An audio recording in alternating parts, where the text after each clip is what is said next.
আসসালামু আলাইকুম, আমি জাকিরুল ইসলাম। আজকে একটি বাংলা বাক্যকে ইংরেজিতে অনুবাদ করব। বাক্যটি হচ্ছে, পদ্মা নদীতে অনেক মাছ আছে।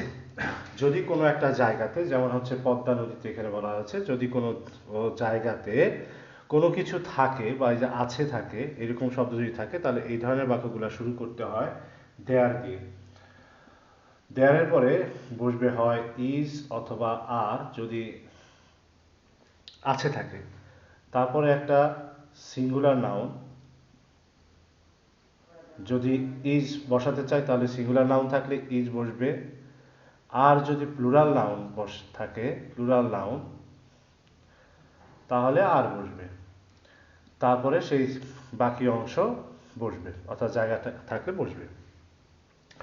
এখানে পদ্মা নদী, PAD, পদ, MA, আসলে পদ্মা, এখানে এম এর উচ্চারণটা হয় না। নদী ইংরেজি হচ্ছে রিভার। যেহেতু পদ্মা একটা নদীর নাম, তাই এর পূর্বে একটা দা বসবে, দা রিভার।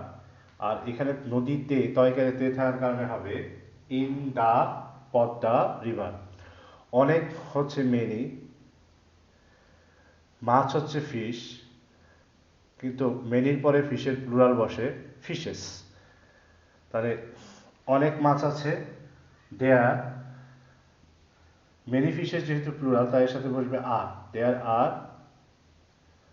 Many fishes. অনেক মাছ আছে in the Padma river.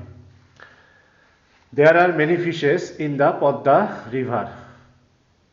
Padma নদীতে অনেক মাছ আছে। Thank you.